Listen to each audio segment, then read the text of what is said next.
actually. Just leave it on.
Hello. Welcome to State of the City 2019. If you haven't found your seat yet, please go ahead and find your seat. We are going to begin shortly. Up.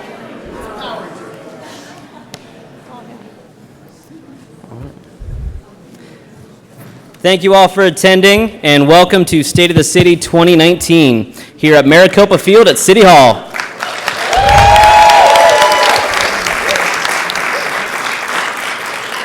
So my name is Adam Wolf. I'm the Public Information Officer for the City of Maricopa, but I also serve as your in-game host for the evening.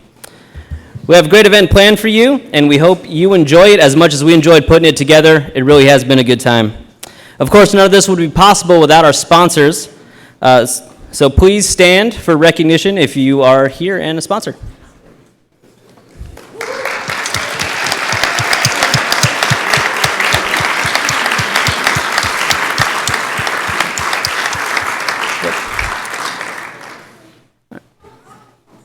On the left side over here in our gold sponsors suite, we do have, of course, our gold sponsors, which are Eldorado Holdings, Commercial Properties Incorporated, Global Water, Desert Tiger Martial Arts, Good Therapy, and Kuline Plumbing.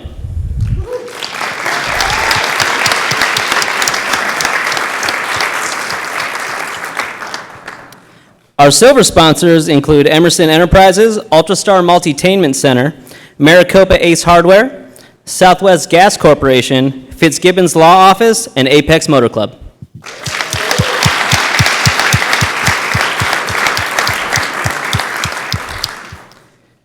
And lastly, we have our bronze sponsors, which include Rox Media Group, Great Western Bank, Maricopa Economic Development Alliance, who also helped put on this event, so can we get a round of applause for them, please?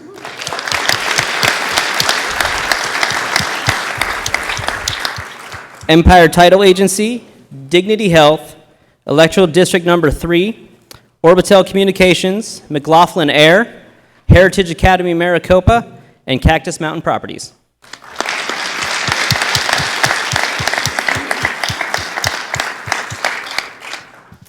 I'd also like to recognize our dignitaries and council in attendance. So we'll start with our city council. We have Vice Mayor Henry Wade.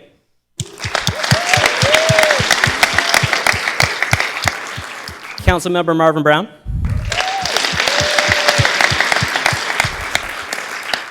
Councilmember Nancy Smith. Councilwoman Julia Gussie. Councilmember Vincent Manfredi.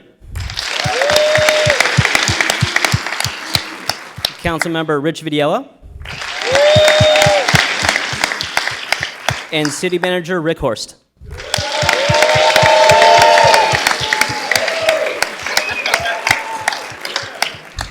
We also have some state representatives and other municipal representatives here. State Senator Vince Leach. Constable Glenn Morrison. Pinal County Supervisor Anthony Smith.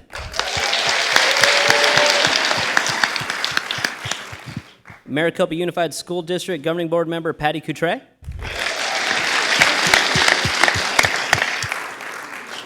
MUSD Superintendent Dr. Tracy Lopeman.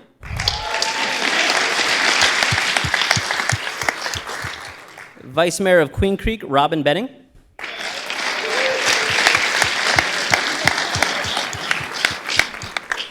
Vice Mayor of Eloy Micah Powell. Eloy Council Member Andrew Rodriguez. Gilbert City Council Member, or Town Council Member, sorry, Jared Taylor.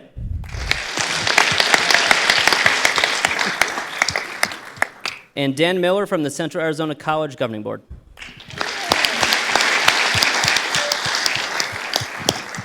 Thank you all for attending tonight. As you can see, our team went through a lot of effort to make sure this field was game ready. But you can't start a baseball game without a couple teams and a national anthem. So please welcome players from the Maricopa Giants baseball team and the Maricopa Sandlots softball team, as well as our national anthem performer, Giselle Diaz.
out those front doors.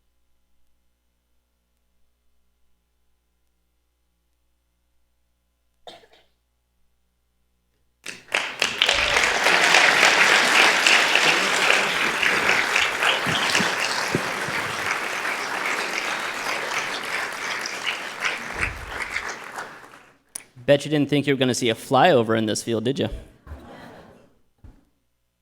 All right, with that, it's time to bring our pregame ceremony to a close and play ball. It's a big game for us tonight, and there's only one player we trust to take the mound. So please welcome our go-to pitcher, the big right-hander, Mayor Christian Price.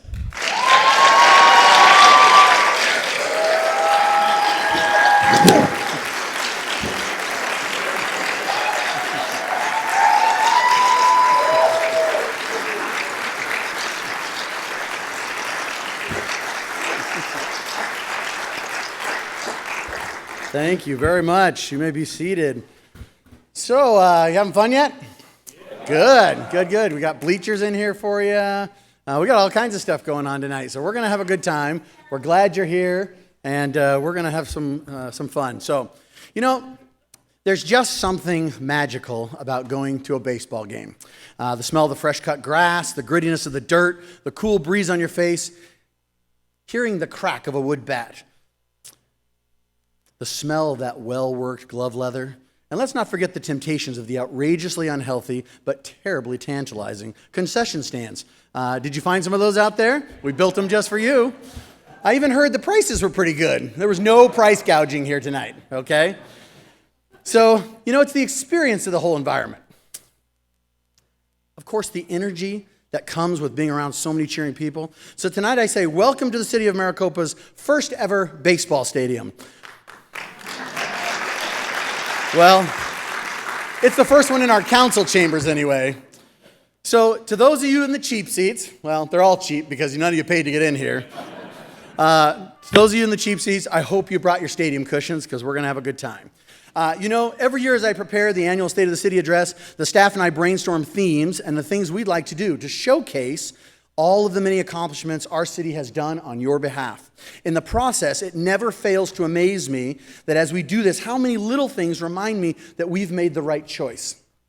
You see, this year I couldn't stop thinking about the many dreams that this city has helped bring to fruition in so many people's lives, and how the very existence of this city and its growing prosperity are because of the dreams of its residents. For example, businesses that want to open and thrive here. People who are happy to read and see the progress that we're making with all of the new improved transportation infrastructure.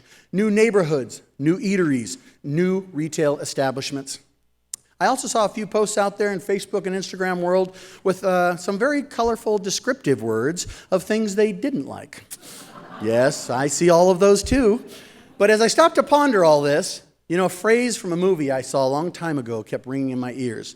And it said something like this. It said that sometimes when you believe the impossible, the incredible comes true.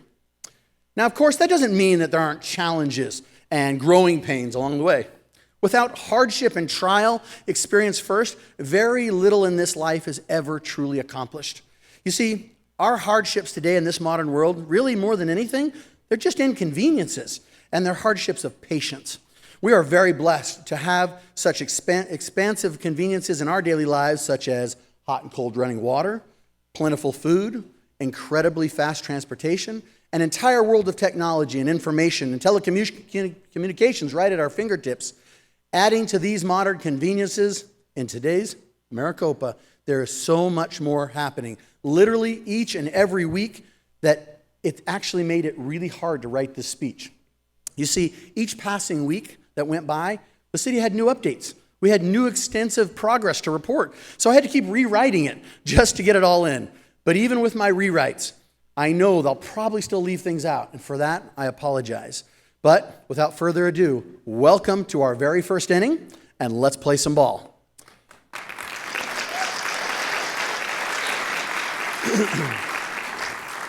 So as you've seen over the past year, construction has been on a tear, and the interest of private business is reaching a fevered pitch. So let's welcome and revisit just a few of the new businesses that have come to our fair city in this past year. Let's watch.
As you can see, we've been busy this year, haven't we? And things like Maricopa's first new cardiologist office, a full-service salon and spa, comic book store, Burger King, Dutch Brothers, Apex, Wendy's, The Box, and so many more. And we're only getting started. So how did we get here? How did we get here welcoming all these locations that people like to patronize? Your city council and your new city manager have been laser focused this year on finding efficiencies in our city government. Efficiencies that in part can help businesses achieve the speed to market they're looking for once they are finally ready to work towards getting their permits and opening their doors. So we're going to talk tonight about some of these efficiencies and what they mean. For example, this past year we've been streamlining our development services process so that it's easier to pull new buildings and businesses out of the ground in Maricopa. We've also updated our development codes. We've been working hard on improving customer satisfaction, much like a business would. And we've actively been working with customers to find new and creative solutions to problems that get them to market faster, but without compromising the public safety. Some of our other efficiencies, fines, and things that help people and businesses alike this past year have been, for the 5th year in a row, there was no increase to our primary property tax rate. Yes. And that's not all. We have an overall goal to increase the revenue base so that taxes are coming in from usage, such as sales taxes and other sources, so that we can actually reduce the property tax in the coming years. That's its goal. The city's fiscal 19-20 year budget is $900,000 less than last year's. $900,000. This is saying a lot, especially when you're a new city with lots of needs, 54,000 people, and have a comparatively small budget to other similarly sized cities. So let me tell you about what we did with that savings. For the first time in this city's history, we took this money and established an asset replacement fund for things like police cars, fire trucks, and other heavily used and desperately needed equipment in this city. It also sets aside money in support of a self-insured losses program and also an important emergency disaster contingency reserves fund that we have never had before. This is critical in being a well-prepared city. We also have increased our funding for street maintenance this year, and we have increased it by more than $2 million. Through this prudent utilization of state-authorized revenues and revenue streams such as development impact fees, highway user revenue funds, and county road tax funding. This is where that money is coming from, and this is how we'll be putting it to use, and we'll explain some of that here shortly. By law, each of these funding allocations have very specific ways in which they can be used, but we also want to use them wisely, where they are going to have the biggest impact in our city. So get ready, Maricopa. We are going to be seeing a lot of road projects in this coming year, and we will talk about some of them tonight. Another way we put our efficiency savings to wise use for this budget year is by investing in something most people know very little about. Something called the PSPRS, or the Public Safety Retirement System. You see, the state of Arizona and our state cities and towns have made long-standing retirement pension commitments to our public safety personnel. However, there are many cities and many town officials that find themselves in very difficult financial predicaments where their debt obligations and therefore their liabilities to these promised pension plans have reached an almost insurmountable crisis. While it's true that we are a newer city, and as such, we don't have the years and decades of non-funding that so many cities have, we also know that many leaders and staff have struggled during recent recessions and tight budgets and have had to defer or delay these important payments to the pensions trust funds. They claim that someday in the future when things are better and we'll get around to funding it again, right? The city of Maricopa, on the other hand, has made funding obligations a top priority. So starting with this budget year and over the next 2 years, we will completely pay off our unfunded liability or debt obligations for the Maricopa Police Department and honor our commitments to those who serve us.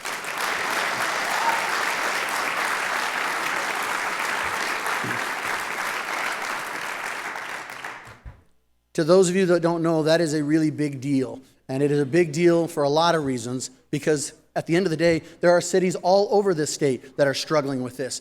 And they're years in arrears. And it's millions and millions of dollars. So we're very happy to be caught up and on our path to that. So as we honor obligations, we've also found a way to play. As recently as late August of this year, 6 new professional pickleball courts have been constructed and opened at Copper Sky Regional Park by using a fund called a Development Impact Fee. According to state law, DIF, or Development Impact Fees, those monies can only be used for the purposes by which they were collected, in this case, for parks. So these one-time fees that developers pay as they construct new buildings and infrastructure help provide desired amenities to our growing population and provide a quality of life that the community demands.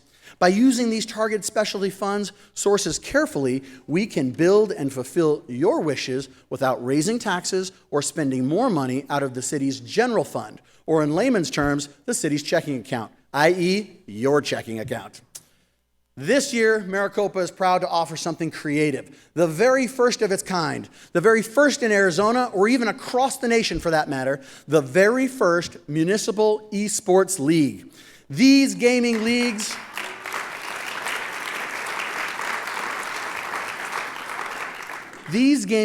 offered at Copper Sky in our brand new state-of-the-art eSports room. Now I know what some of you parents are thinking out there. I know, I can hear it. You're thinking, what the heck are you guys doing?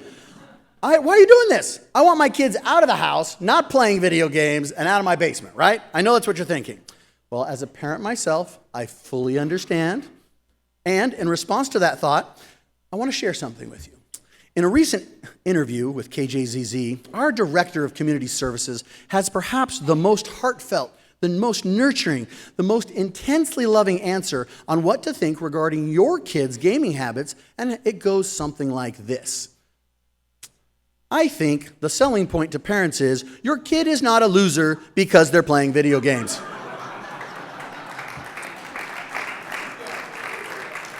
Here he is, right here.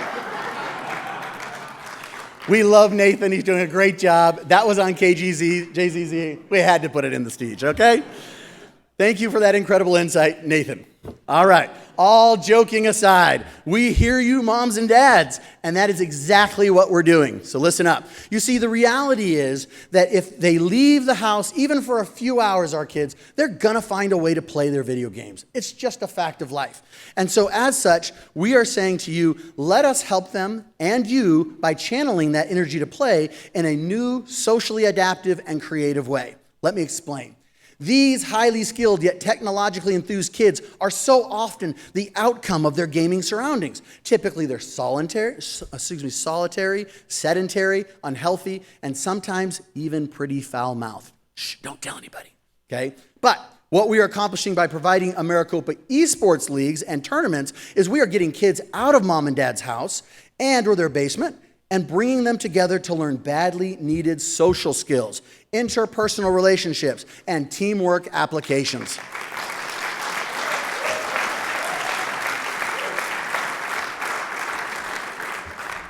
And if that wasn't enough, get this. We are even incorporating a first-of-its-kind health and wellness program that is specific to our gamers and their parents. Do you get it? Fork night instead of Fortnite? If you're a gamer, you'll know what I'm talking about. So, the very things that previously divided so many parents from their children, we are now finding ways to encourage both to communicate better and work collectively to achieve a happier, healthier lifestyle that brings them closer together. Even in the program's infancy, the overwhelming response has been phenomenal. With our revenue-generating leagues, we already have waiting lists. Our gamers, young and old alike. These gamers are traveling from as far as Yuma, Tucson, North Phoenix, Mesa, Tempe, Gilbert, and especially Maricopa. They all are traveling here to take part in this trend-setting eSports program. Nationally speaking, others are taking notice, and we've had no less than 6 other cities from states like Washington, California, and New Mexico. They have come and they want to know what we're doing and how we're doing it. Indeed, another program brought to you by the trend-setting Maricopa. Bet you never thought you'd hear that today, but it's true, and there you have it. Okay?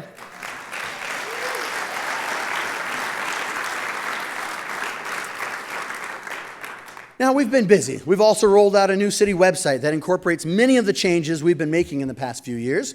And to accompany our other social media presences, it's now more vibrant, more user-friendly, and more efficient. and even more effective. But it can also be updated faster than ever before. And the biggest upgrade, in my opinion, is that it's finally mobile friendly. So I know you know, if you've been on that website with your phone, you know what I'm talking about. But it is a big deal. This year, we also saw the grand opening of the long-awaited turbo boost to our reputation, a project that had been working closely with the city to come out of the ground, the grand opening of the Apex Motorsports Club.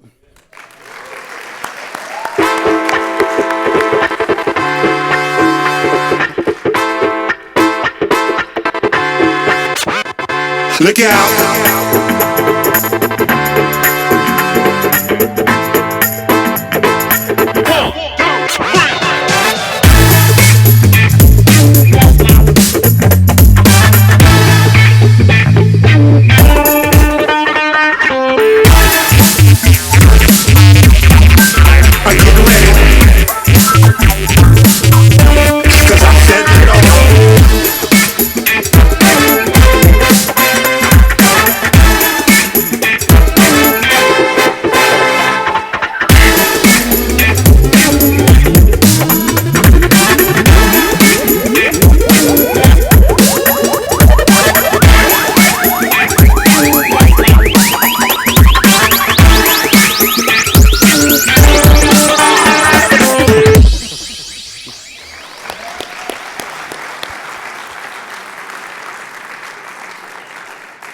You know, many times in the past few years, I've repeatedly told you that economic development is not easy. And in fact, it's even harder when an anti-competitive lawsuit rages against your fledgling business before it's even out of the ground.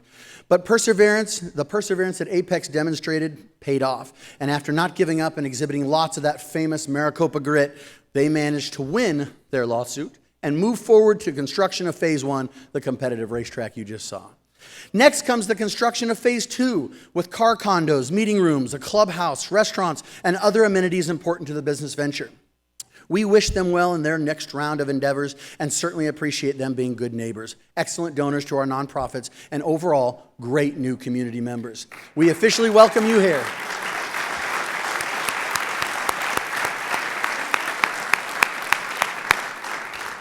Thank you for being here. So speaking of cars, did you really think we were going to get through a State of the City speech of mine without hearing about the 347 overpass?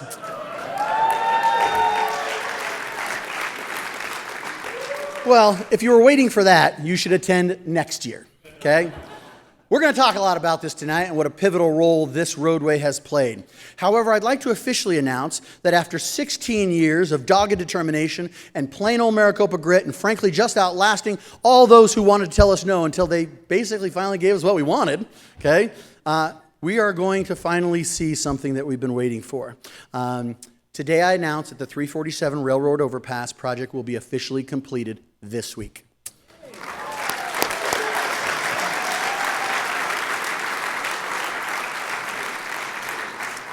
Now, how's that for coordination? You'd think we planned that or something, right? Okay. Let's take a look.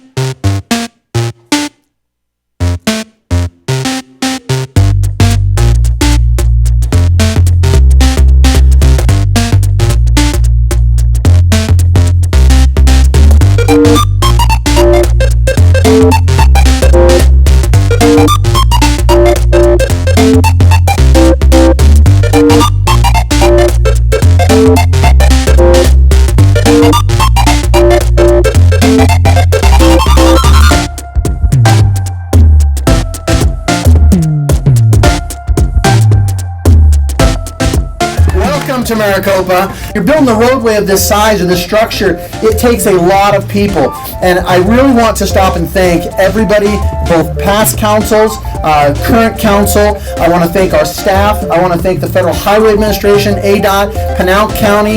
I can't even tell you the partnerships and the folks that you have to work with, the thousands upon thousands upon thousands of hours that it took to make this sucker a reality. Great transportation corridors are the key to great economic development. It is what rises and raises our quality of life, and it's what makes things great. So today, I say to you, Maricopa, Congratulations! We are getting an overpass, and this will be transformational. Today, Maricopa is reborn. Thank you. Congratulations.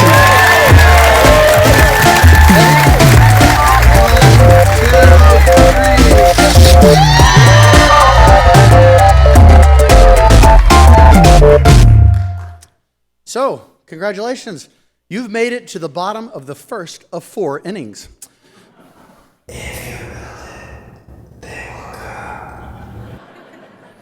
That was a little strange. Well,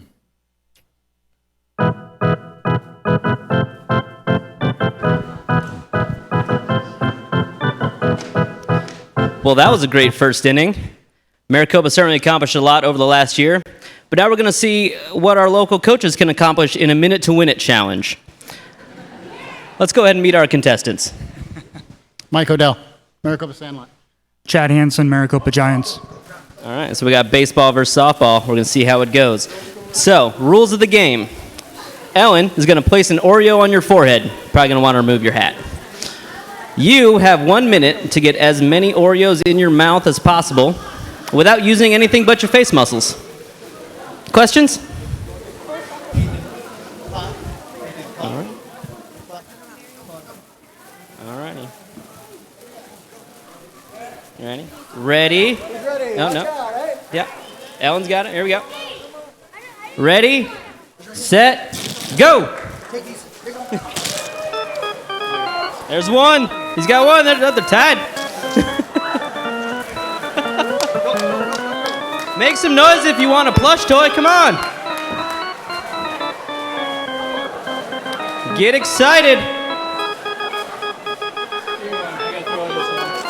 Throw to the left side of the room, too. There we go.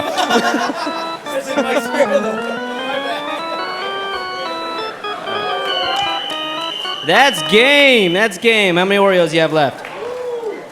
2. Do we have a tie? We have ourselves a tie, but unfortunately, we're out of time. Great job, guys. Thanks for participating. Everyone, enjoy the second inning.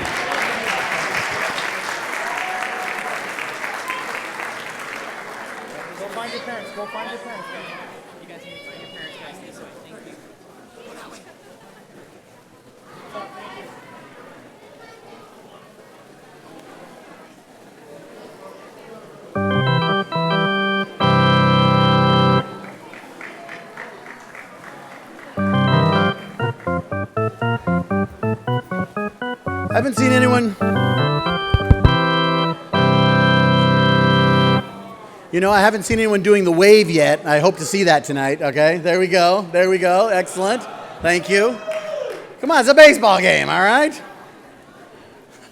Okay, so I hope you've enjoyed the first inning. Now let's go to the second inning, all right?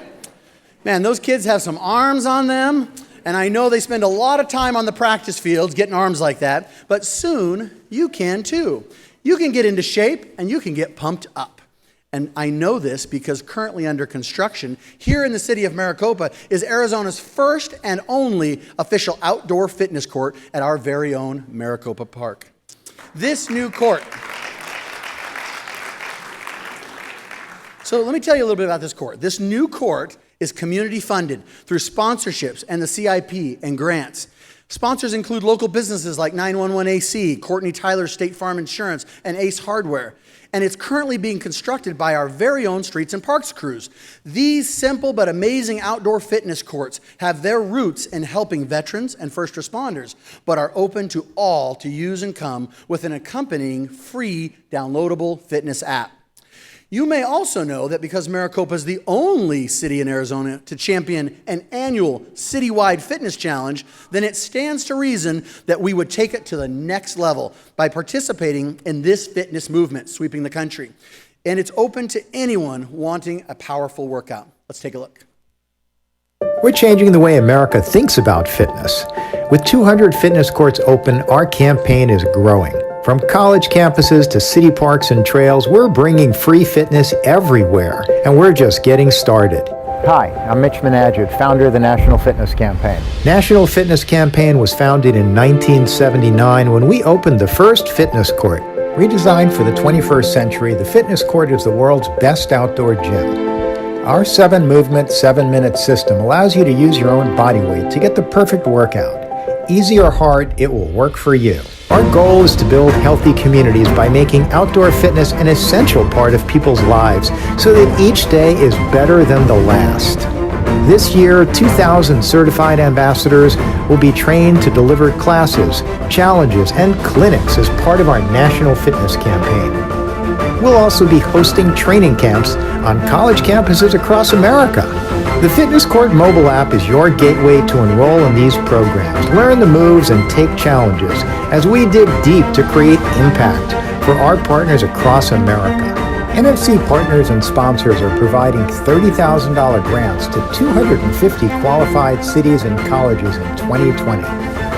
National Fitness Campaign is a social enterprise and I take no salary, so all the money we raise goes directly to building fitness courts across America. We're proud to have helped cities of all sizes raise millions of dollars from respected sponsors to support free fitness. Wherever fitness is a priority, you can find a fitness court. Building beyond 200 cities and colleges, we're now partnering with large cities using urban movement data to map the best locations for pedestrian infrastructure. We're bringing fitness courts to within 10 minutes of population centers everywhere. We're now committed to raise $150 million to bring the campaign to 1,000 cities and schools by 2021, building the largest fitness movement in the world. Join us and let's make world-class fitness free.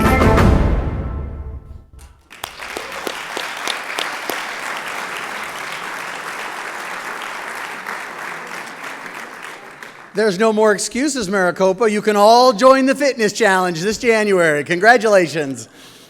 You know, speaking of movement, there's more than ever going on in our historic downtown area, or what we affectionately call the Heritage District.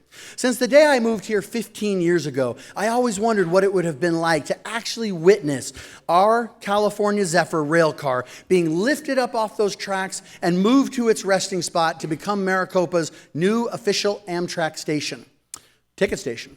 And while that concept of a giant silver metal box in the scorching Arizona sun really didn't go over all that well, nor did I get to see or witness that original placement. However, the construction of the overpass has acted like a giant catalyst for reformation and beautification within this beloved part of Maricopa's history. Thus, when the grade separation was ready for construction of the actual overpass, I and hundreds of others witnessed the required movement of that Zephyr to its new final resting place. In this second move, we saw it get lifted by 2 powerful cranes, and they, by the same cranes, by the way, were then used to lift the enormous steel girders into place over the roadway to form the base of the actual overpass.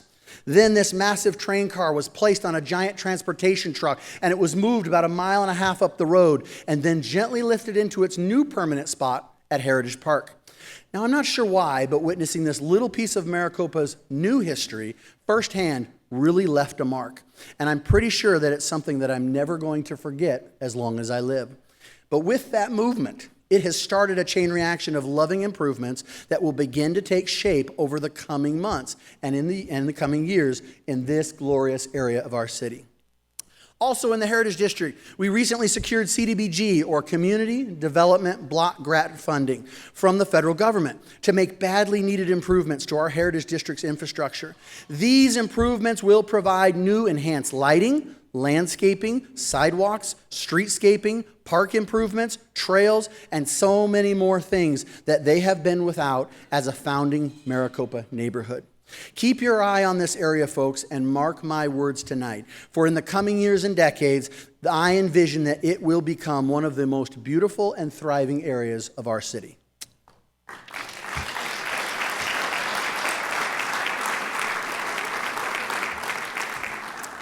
Now, another landmark milestone achieved this year is the official groundbreaking of Maricopa's first hotel since becoming a city.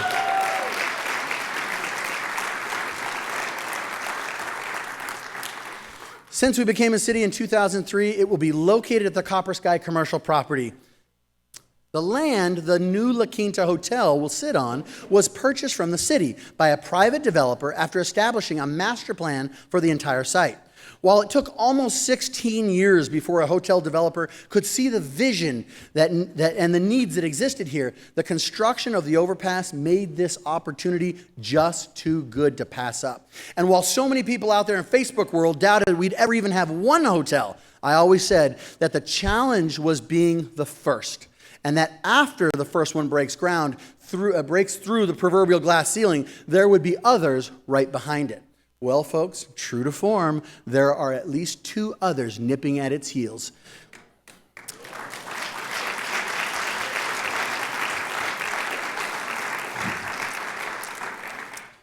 Hotels that are seriously interested in breaking ground within the city limits. It may have taken 16 years for one hotel to come, but if all goes well, then in the next few years, we could perhaps see 3 or more. Once again, these are great examples of the hard work and tenacity that economic cultivation brings with the reaping of the fruits of the economic gardening's harvest. Hey, Adam, did you hear that? Hear what? That voice. You're hearing voices? Maybe, sure. No, you didn't hear anything? Not a thing. Oh, okay. Well, I could have sworn I heard a voice, but all right, thanks. As I keep thinking about this message from that random voice that I keep hearing, and for some reason none of you all can hear it, I don't know why, it seems to say to me, oh, somebody heard it. You want to come up and get this? That's great. But it seems to say to me that where more is happening, more is coming. Friends, these results have been years and years worth of closely working together. Teamwork amongst our city staff, our economic development department, our city council, our development services staff, private land developers, retailers, business owners, utilities, and so many countless others. All of this work just to prepare land and businesses to come out of the ground. Commerce that makes our lives better. And personally, with everything happening in the city, I think that with each passing day here, it just gets a little more exciting. Another area of excitement within the city is the development behind Culver's. We call it Sonoran Creek. And while those of us that have lived here for a while wondered if we would ever see anything built there, we are now on the verge of a full-fledged explosion. The entire site is being readied for a new complex, complete with a specialty grocery store, lots of new dining options, and new businesses. I don't know about you, but I can hardly wait for the opening of this new marketplace. Another new development on the east side of the 347 is called Madison Point Shopping Center. Here we hope to see a new Mexican eatery, a veterinary clinic, several other new businesses that are needed here within the city. I'm even told there might be a place that specializes in chicken. Apparently, when that little tidbit was announced, it really sent the internet abuzz, just like it did in this room here. But officially, to this point, even we haven't been told who that retailer could be. The developer is still negotiating with the proposed business, but like the rest of you, I certainly know who I am rooting for, okay? To better the odds that might come true, I have personally spoken to this business several times to persuade them to come and follow their interest in Maricopa. And if you were wondering who that business is, well, I better give it to you in code. You see, I get into trouble when I say names that haven't been announced yet. So I'm gonna go out on a limb here. I'm not very good at this. I'm going to give you my best Scooby-Doo voice. Okay, so listen closely. All right? It rhymes, the name of this business rhymes with Rains Rickenringers. All right, I know that was bad, but you can figure it out. Okay, that's what I'm hoping for. We'll see if it happens, but we'll all find out together. Now, again, nothing is confirmed. Just saying, that's what I'm hoping for. All right, as Maricopa is a relatively new city in western Pinal County, we are very underrepresented when it comes to many necessary county services. Services only the county provides. So currently, if we need or want to utilize these services, we currently have to travel to the county seat, which is in Florence. Or they have a satellite campus with some services in Casa Grande. And while these two aren't technically that far away from us, it can be increasingly burdensome for many of those of our residents who have to travel to these locations. So after years of pushing for Maricopa's interests at the county level, former mayor and now county supervisor Anthony Smith has persuaded the county to build a brand new county services complex in our city's Heritage District near the existing courthouse.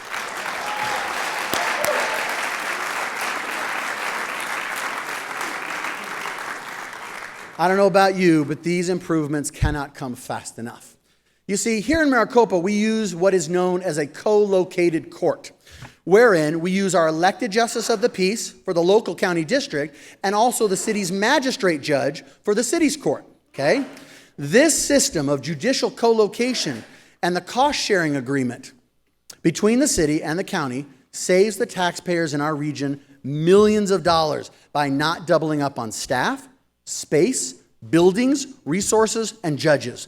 But there is no doubt that with our continued growth and some recent realignments of previous court district boundaries by the Board of Supervisors, our courts are literally bursting at the seams. So, these new buildings will dramatically expand the number of courtrooms, holding cells, necessary staff areas, as well as provide new areas for clients and attorneys. It will also house the necessary staff to provide all the other important services that our citizens need and deserve, but will no longer have to travel to other cities to receive. This new complex is expected to create a number of new jobs, and we will expect a formal groundbreaking sometime in November of this year. Undoubtedly, yep.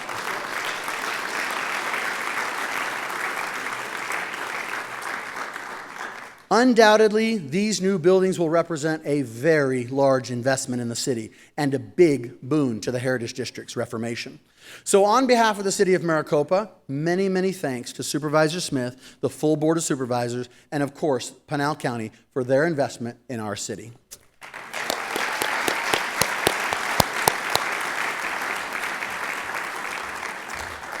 Now, speaking of the county, it brings to mind the many challenges we face regarding something called the 347. Now, we're going to talk about 347 inside the city and 347 outside the city. So let's start here. We'll start with outside the city, okay? Outside of the city limits, and we all know that there are badly needed fixes to this road, right? And it's going to help provide for our continued growth. But most people think that because they haven't seen anything built on that road, that nothing is being done. Well, I can attest to you tonight that nothing could be further from the truth. And when it comes to the 347, the city of Maricopa and your city council are the biggest champions for fixing this road that we have ever been. And for well over 7 years now, we've been working on this road.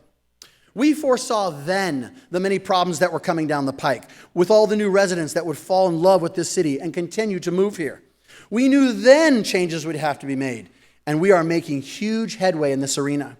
I am proud to announce that our relationship building with our friends and neighbors, the Gila River Indian community, are paying huge dividends. And one of the biggest, most recent dividends was our mutual agreement to work together in what is called a scoping study of this critical roadway. This study will show the various transportation planning agencies that the various options that can be utilized to improve the capacity, the safety, and the interconnectivity and the commerce on this roadway. It will also show us all the do's and all the don'ts, such as how much land is available for said fixes and what will it most likely cost. That then sets us on a pathway to acquire the necessary funding to construct these fixes. This study will carry the needed recommendations that is a critical first step to fixing this road. And the good news is it will be completed by this December.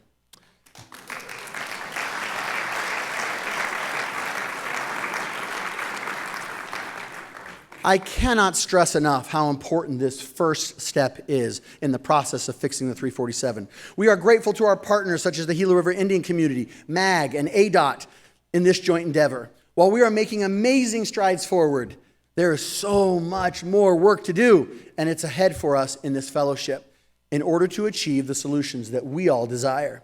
Something you may or may not know is that the 347, as it passes through the city, is the sole jurisdiction of the Arizona Department of Transportation. Still not ours, still ADOT's. Because of this, it can create some real headaches when there are problems or different ideas on how to solve things along this roadway.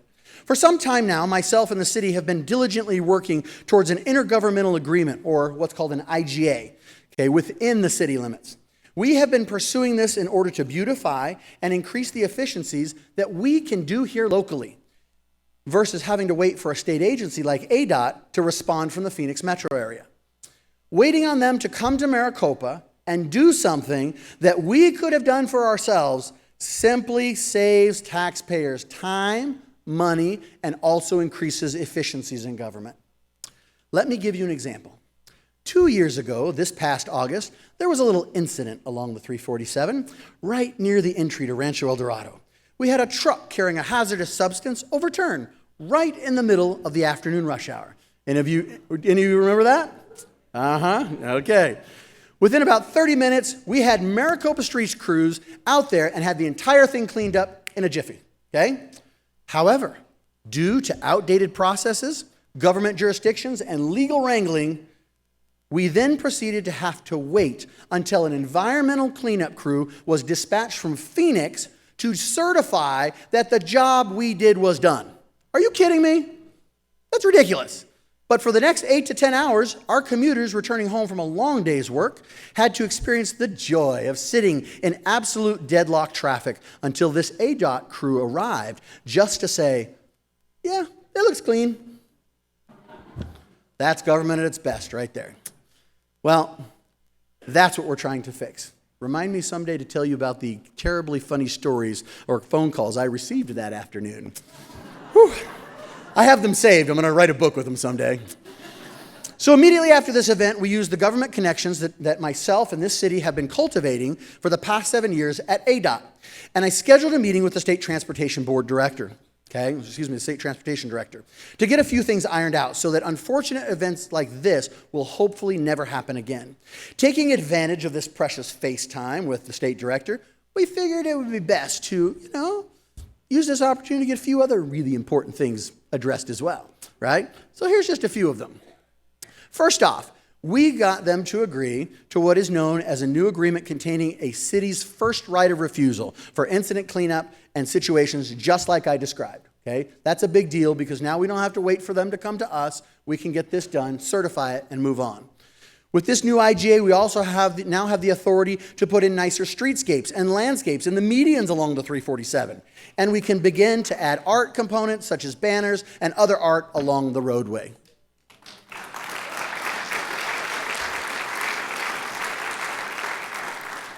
With the finishing of the overpass, we persuaded ADOT to allow us to time the streetlights along the 347 all the way through the city and to add traffic control technologies to the stoplights that will allow for better traffic control efficiencies during the high directional traffic times. That's a big deal.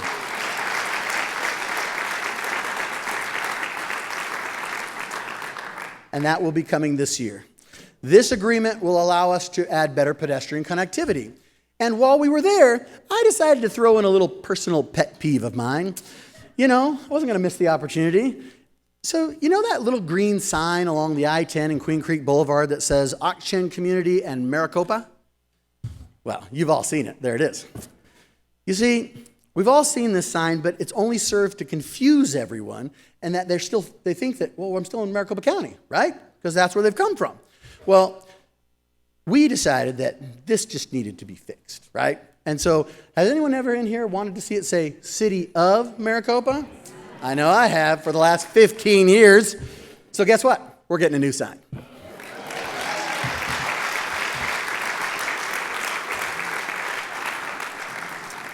And last but not least, this IGA will include something our city councils have been working on for over a decade now, a City of Maricopa entry monument.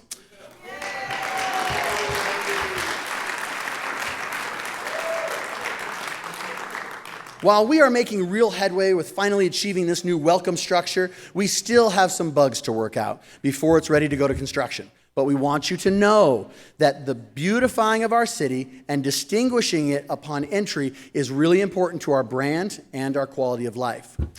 One of the things that has made a potential entry monument even possible this year is the reorganization of our Capital Improvement Program, or CIP. The CIP is a list of projects that are funded based on their priority or importance and funding availability. We found and increased the city's efficiencies this year, and we included in this year's budget a reorganized list of critical projects that we just knew needed to be constructed ASAP. So we revised our CIP this year to prioritize needs based on two major things. First, public safety, and second, economic development.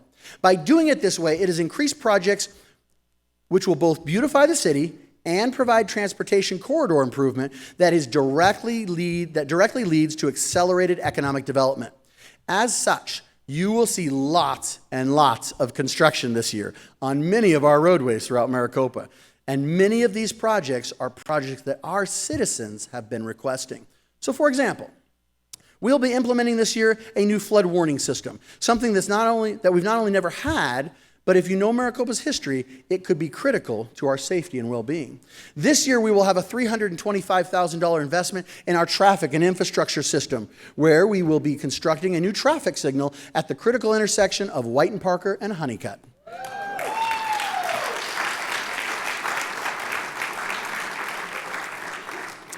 On Pershing Avenue between Maricopa Casa Grande Highway and Honeycutt, in our Heritage District, we will see a $600,000 improvement on those roads, and they will be reconstructed to provide a brand new roadway and new on-street parking availability, along with sidewalks, street lighting, new landscaping, and general beautification of the area.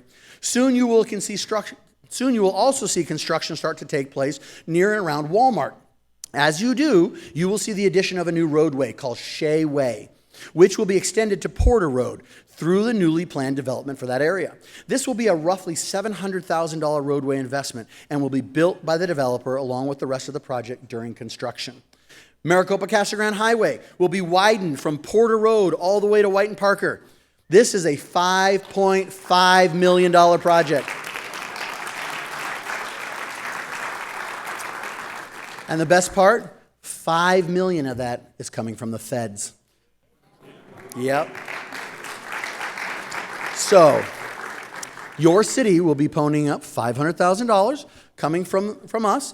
I could take all night expounding on the funding and costs and building roads and transportation roadways, why it takes so long and how it goes, but I'll spare you that this evening. Let's just say that getting 90% of the cost of construction from the feds is a big win, one we're celebrating, and we are very excited to see this construction begin. Thank you. There will also be a new traffic design, signal, and crosswalk constructed and installed in front of Copper Sky at 347 and MLK Boulevard in order to accommodate the traffic flow that will be coming due to the construction at the Copper Sky commercial project. This will be an investment of nearly $350,000 to accomplish. Also near Copper Sky, Bolin Road will be upgraded and redesigned to fit our complete streets concepts and to provide the needed capacity for all of the new businesses and commerce that are coming to the commercial project there. This investment in our city will be approximately $685,000.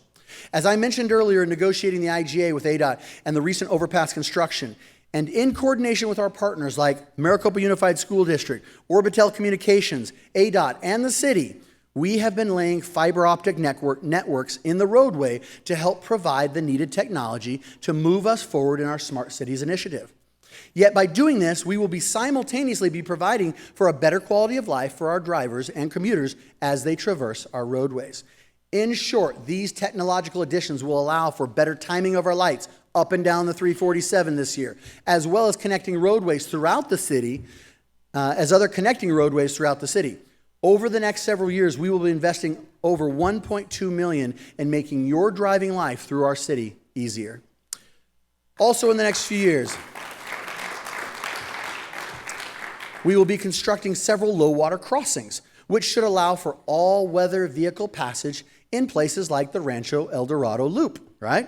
Been a while, you see those closed? We don't like that? Okay, so we'll see a low-water crossing there. We'll also see two others installed, one at Porter and Farrell and one at Honeycutt and Farrell, Hartman and Farrell.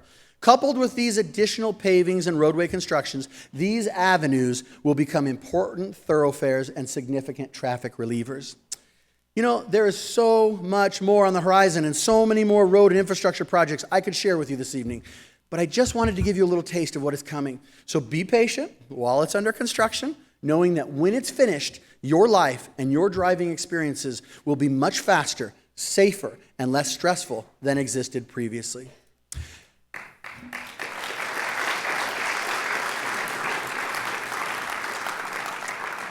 Now, even though it's still part of the CIP plan, it's also an announcement that stands all on its own. As we scrutinized the capital improvement program, we found that many funds were being held in reserve for projects that were years away from possible completion. But due to our reshuffling of priorities and our intense scrutiny to find savings, we wanted to use these funds judiciously, as well as use them where they would have the most impact. So by utilizing these efficiencies and funding from state-authorized development impact fees, or DIF, we found the necessary funding to construct a desperately needed, brand new 27,000 square foot Maricopa library.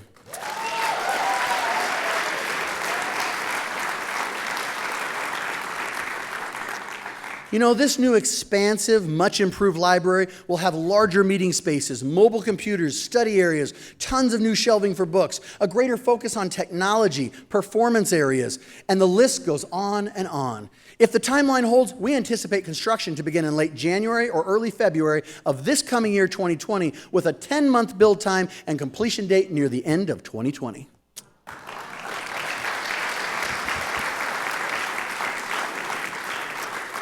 This is a really exciting accomplishment when you stop to realize that just a few years earlier, we thought we would have to wait for the 2008 bond repayments to be further along and begin that process of making this, before we could make this process a needed community project an actual reality. This is a big deal, and it will be located right here behind us, or right to the south of us here. So you'll see more and more start coming to this area.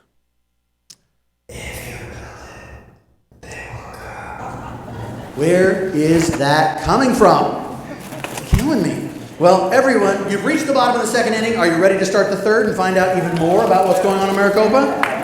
Okay.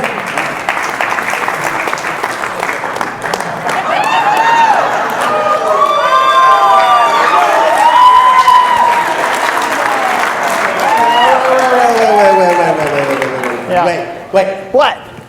Who are you again? I am the popcorn guy. Oh, yes. The infamous ballpark vendor. Popcorn! Popcorn! Popcorn! Anybody want popcorn? Popcorn! We got popcorn! There you go, sir. Thank you. We got more! Popcorn! No. Popcorn! Popcorn!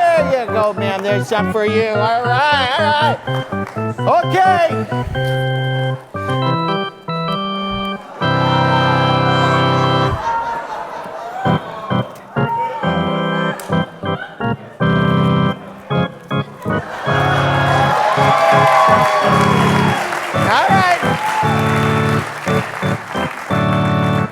Hot dogs, Copa hot dogs.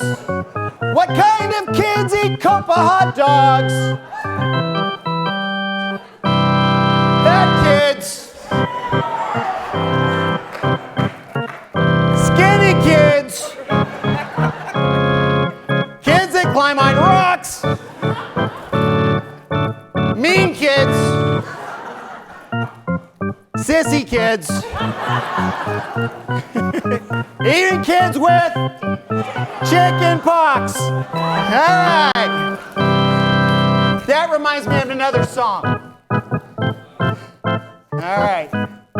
Hang on one second, Mr. Organist. Here we go.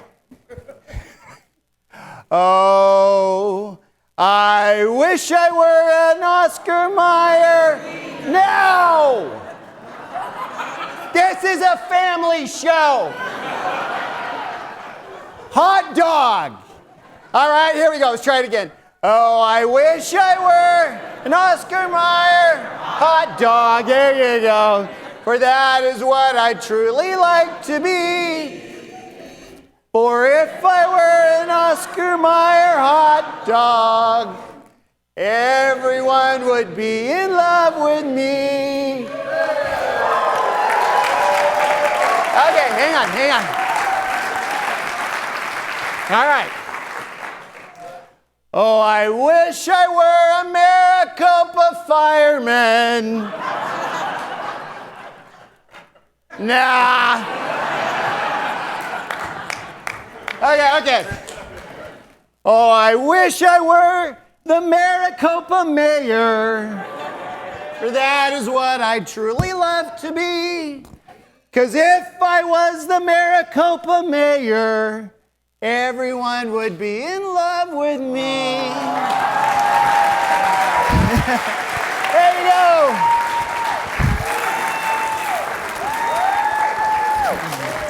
Oh, sorry. There you go. Hot dogs. Here you go. Oh, Pat, got these two. There you go. Hey, one back here. One for my wife.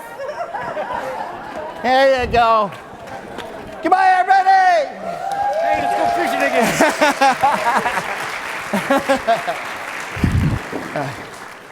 Vendors. You know, funny thing is we pay them to sing that. I don't know why, but we do. And personally, I wouldn't eat anything that questionable vendor just gave you. I'm just letting you know right now, okay? I don't think we posted signs, but eat at your own risk. All right, so I know it's the top of the third inning, okay? There's still so much more to tell you, so let's get going. So we just talked about a beautiful new spacious library, and that begs the next logical question. Well, what will happen to the old one, right? I'm glad you asked. You see, the idea here is to help find usable space for internal or integral organizations that reside within our community.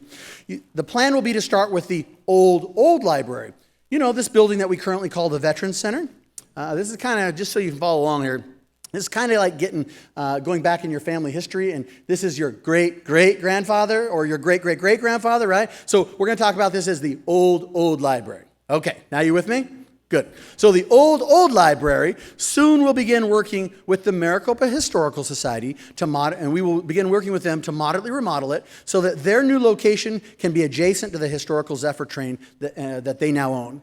Coupled with a newly landscaped and fully repurposed Heritage Park, for the first time in Maricopa's history, there will be a dedicated space for the showcasing of Maricopa's rich history for all to come and see.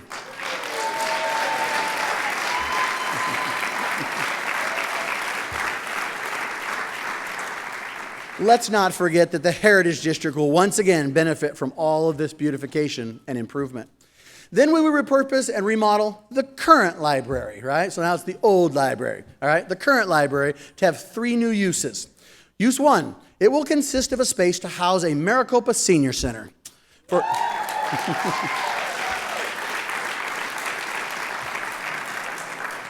You know, for many years, our senior citizens have been asking for a place to call their own, where they can congregate, play games, and socialize. So 1/3 of this facility will be available for use by them. Use 2, the second third of the location will be available to our veteran community and their various advocacy branches.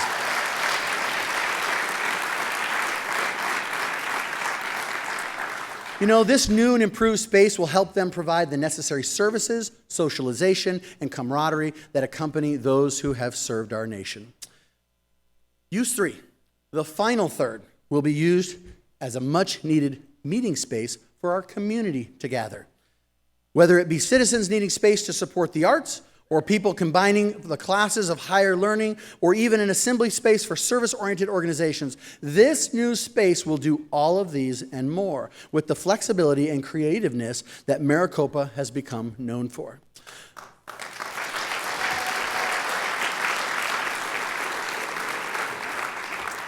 You know, you've heard me say it a million times, and that is, if you want amazing economic development possibilities, then you have to have phenomenal transportation corridors. This has never been more true than after the announcement that construction would begin on the 347 overpass, directly linking our northern and our southern portions of the city without an impediment of a rail that separates us. Suddenly, land in the southern portion of our city went from being a pariah to suddenly highly desirable. Literally overnight. And with that desirability comes developers that want to make use of this building roadways to success concept.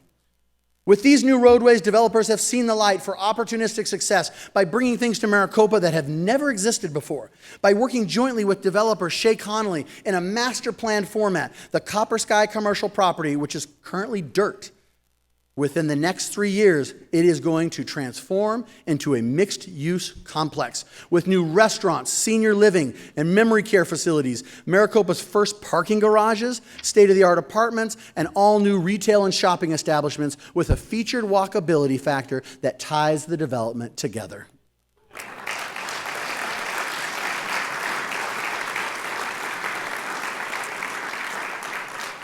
This 4-phase plan will represent a $170 million investment in Maricopa's future, and that's just for this one development.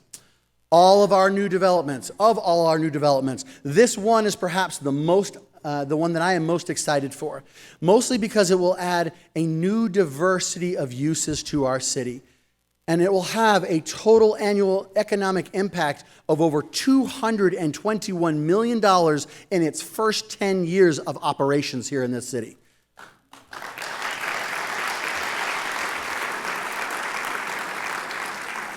We also anticipate that this project will bring in over 271 new jobs. That's awesome. So last year, I told you about how relationships matter, especially when working to find visionary developers that want to partner with us on creating new buildings and business prospects our citizens would like to see come out of the ground, okay? I told you that economic development is not easy and that it can actually be really hard. I told you that a project can progress all the way till the building goes vertical, and then at the drop of a hat, the whole thing can fall apart and you have to start all over again. Well, guess what, folks? This past year, we had that very thing happen with the developer that we were working with for the Estrella Gen Business Park. We could not reach legal agreement that was beneficial for both sides. So we went back to the drawing board. But remember, you've heard me say it a million times before, relationships matter. This time, a local commercial developer found out about the availability of the site, and he then used his connections to inform an off-site developer of the project that he thought they might be interested in using the land. He then approached one of our council members, who in turn put them in contact with the appropriate city staff, so we could begin new discussions with all of the stakeholders on how we could get this project moving and assist with the rapid business growth here in our city. I'm happy to report to you today that we have signed the agreements with this new developer, their commercial brokerage and financing arms, and ultimately the construction company as well. It's exciting to know that they are actively marketing this new business park and looking for new interested parties to locate there. This new business-friendly location will have available components of light industrial, office space, flex space, shared office spaces, and it will provide for medical and professional uses, call centers, and so much more. It will have spaces for those who are new businesses looking to open for the very first time. Or if you're an expanding local business who happens to be looking for an alternative space, maybe having retail or a showroom in the front and warehouse or storage in the back, then this will be the place for you. Napa Auto Parts and ED3 are both constructing new locations on this site, and we are very excited for this new business product to hit the local marketplace.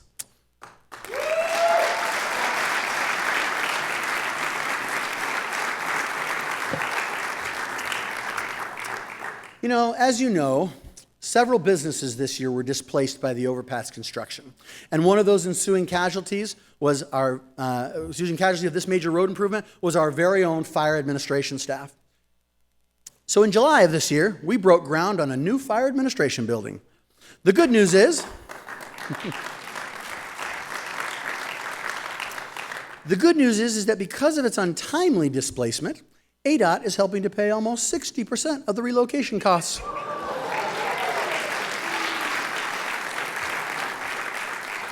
That's $4 million of the total cost of the new facility, saving our local taxpayers millions. Watch for a completion date of this new station in the middle of next year, 2020. Another update I wanted to give you tonight was that of the challenges the floodplain presents in Maricopa. You know, we have spent many years working to overcome and fix these challenges, and the reason is that the designation of a floodplain, it holds miles and miles of prime developable land in and around Maricopa hostage. Because the floodplain is managed both at the local and county and federal levels, specifically the U.S. Corps of Engineers, Working out these issues in a timely manner can be a daunting and downright aggravating task. While we are making huge headway with the U.S. Corps of Engineers, studying and designating the official project area, we ultimately have to get funding for construction through the United States Congress. And yes, that is going to be as difficult as it sounds. Okay? This is tough. We also know that possible construction to rectify the problems are still several years away. So what we have tried to do is to get creative in how we can solve these challenges as a larger collective whole, as well as in small developmental pieces. For example, recently the City Council allocated Community Development Block Grants, or CDBG funds, from the federal government to be spent in the Heritage District, and therefore remove a large portion of it from the floodplain. This should be complete and federally authorized this coming year.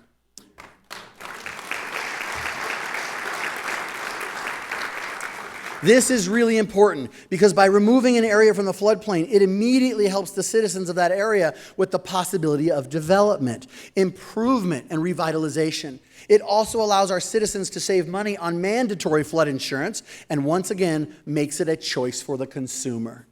At the same time, we are running a multifaceted approach to fixing the rest of Maricopa by removing it from the floodplain. By working simultaneously with the U.S. Corps of Engineers for large-scale fixes and concurrently working on a separate, locally created plan, along with the various stakeholders, the city and the developers will be able to blend it with the U.S. Corps of Engineers plan.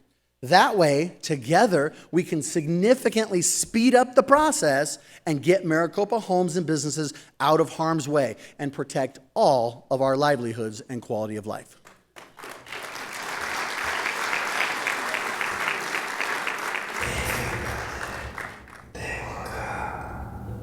You having fun yet? Well, get ready to, because we've just reached the bottom of the third. And that, of course, means it's time for the third inning stretch. Go ahead and stand up and get ready to sing along to Take Me Out to the Ball Game.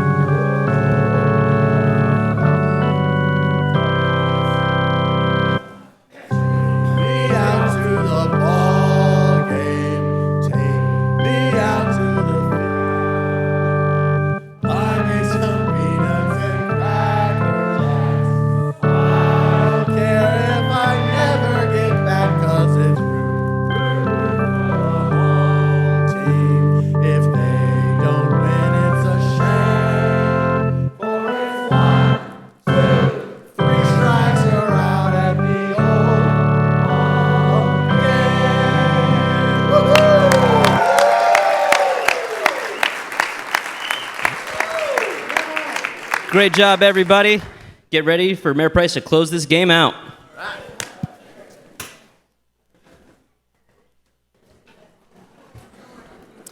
Now, I'm pretty sure that when you were getting ready to come here tonight, you never thought you'd be singing at a political speech, did you?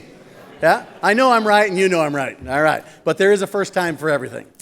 So, we've covered a lot of ground tonight, and honestly, we have barely begun to scratch the surface of everything that's happening in this city. There's so much more to tell you about in the coming months that this is just the tip of the iceberg. But let me share a little more vision with you about what's on the horizon for our incredible city. So, we fully comprehend that in the years coming, that more businesses and industry will desire to locate their operations to the city of Maricopa. With its highly educated workforce and expansive raw land, they will literally be able to create from scratch their new business vision. In order to help facilitate a faster engagement of the business community, we are doing our best to lay the groundwork in preparation for a large 500-acre business and industrial park. This will come complete with a commercial rail spur and help incentivize to make our location stand apart in the business world and in the greater Phoenix metro region. As an attractive, shovel-ready site, it will be sought after by site selectors and investing businesses alike. As we continue to move forward and ready this site, I will keep you apprised of its progress, and we are hopeful that it will be transformational for Maricopa. Now, while not potentially located on this 500-acre site, one of the businesses we have diligently been pursuing for some years now in our attempts to persuade them to locate to Maricopa is that of a hospital.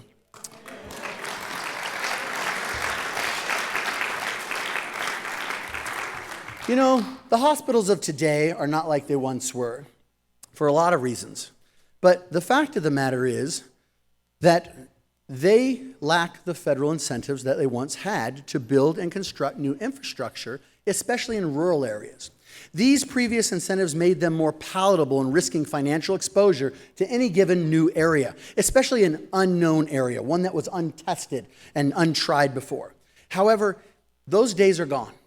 And these hospital providers are still carefully building, and they're looking for what they deem as the right market, the right population, the right location site, and the right opportunity. But the problem is they can be pretty few and far between. So for the past 7 years or so, myself and the city council and our staff have all been calling on hospital providers in order to keep us on their radar for a possible new Maricopa location. While there is no official announcement tonight about the decision of a hospital to move to the area yet, I am, however, pleased to provide you with this update that we are making really strong progress with specifically one of our hospital providers. We are making progress with their state corporations as well as their national corporation when it comes to the evaluation of the Maricopa market and a possible eventual location here. Furthermore, we receive daily phone calls from businesses in the medical profession who are looking to expand to Maricopa. Seeing the business need here, they ask us daily about a potential hospital, and they share with us their desire to be located nearby. This has prompted us to highly encourage these hospital providers even more to buy and build more than just a hospital, but an entire hospital campus, thus providing a medical one-stop shop for our citizens. Of course, we are still very early in the development game, but we are providing ongoing, real-time feedback on what is happening here in the Maricopa market. This up-to-date information on growth and the medical profession interest is inspiring them to move more expeditiously on a possible location approval. I will keep you updated as they continue progressing through their stringent corporate decision-making process, but we are making headway.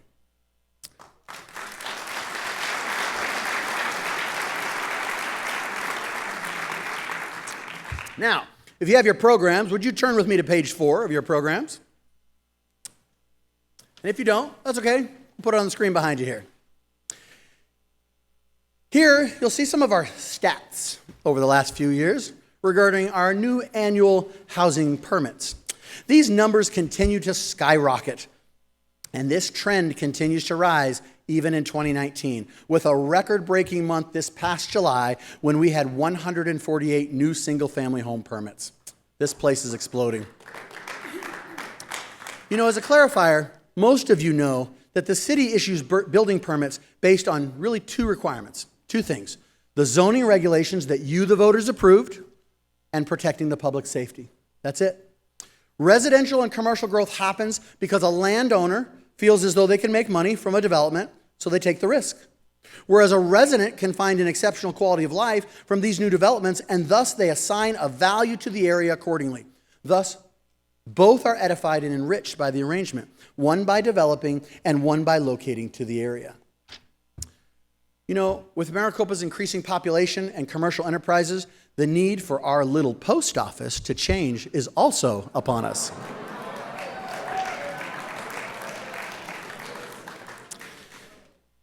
You know, to see growth in our post office and get funding from the federal government to build something new is a process that's going to take time. But it's for this reason that earlier this year I reached out to the Postmaster General and the district representatives from this area and began the process of working towards a new, larger post office. We agreed to accomplish 3 steps together in our meetings. First, to get blue post office boxes placed around the city where people can just drop things off and thus relieve the traffic in the actual office. Number 2, to get funding for a satellite office that could spread the geographical location and services to another part of the city. That is 2 coming. And number 3, to ultimately get a new, larger post office built in the city to handle our growing demand.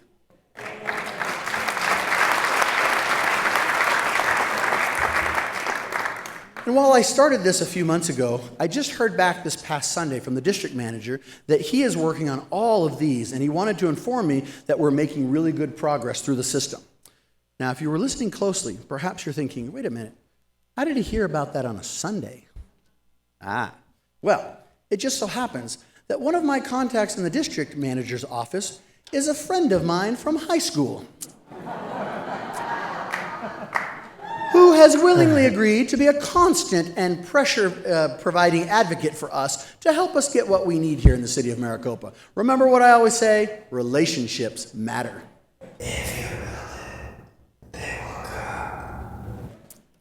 Hold on. Is all this actually realistic?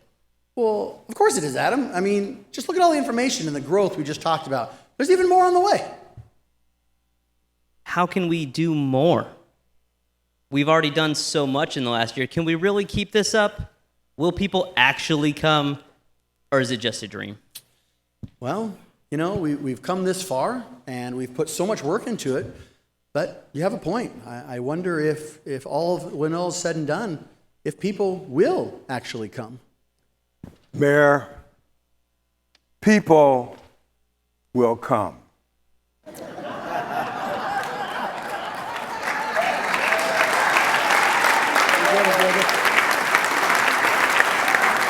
They'll come to Maricopa for reasons they can't even fathom. They'll turn into this city not knowing for sure why they're doing it. They'll arrive at your city's door as innocent as children, longing for the past. Of course, we won't mind if you look around, you'll say.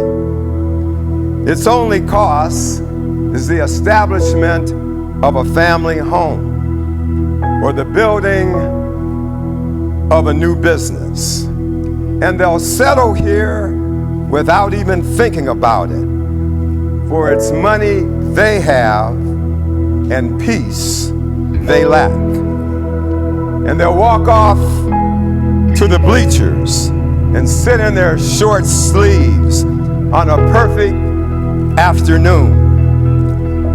And they'll find they have reserved seats somewhere along the baselines where they sat when they were children, and they'll cheer their heroes.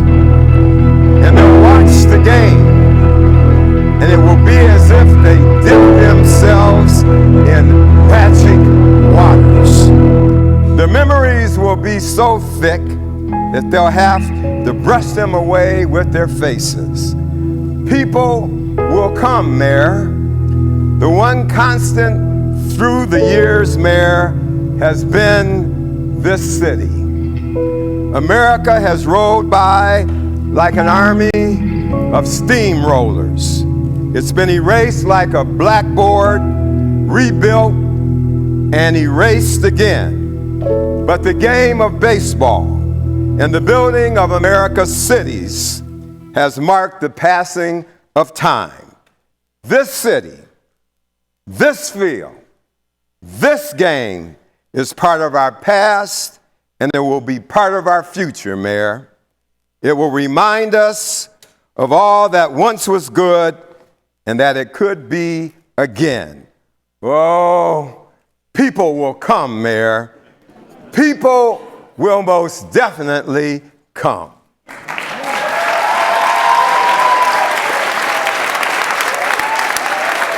I'm supposed to do this. You're supposed to pull me back. Yeah, pull me back here.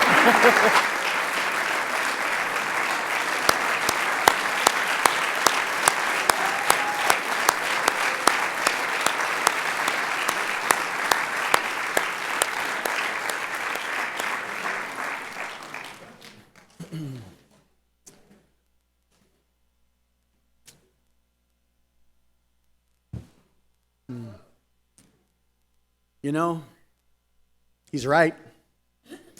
There will always be people that doubt. But here in the city of Maricopa, we know he's right. I know it to be true, and so do you. Every day, I meet newly arriving residents who have come from all over the country and even the world, and they've come fleeing the weather, looking for new professions, seeking the warm sunshine on their faces, bearing witness to the most beautiful sunsets in the world, and actively searching for a better life. I asked them, what brought you here? Why Maricopa of all places?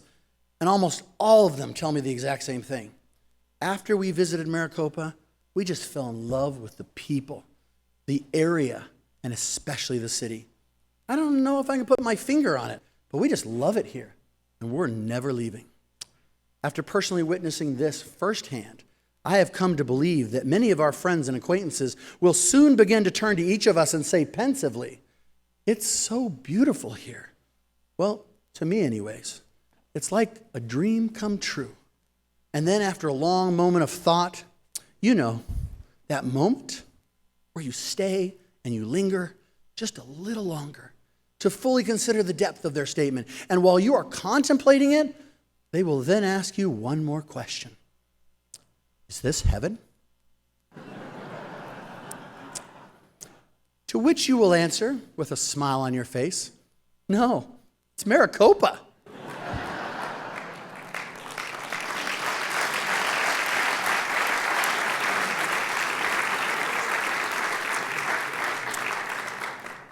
And thoughtfully, they will answer back, I could have sworn it was heaven, because this is the place where dreams come true. Thank you.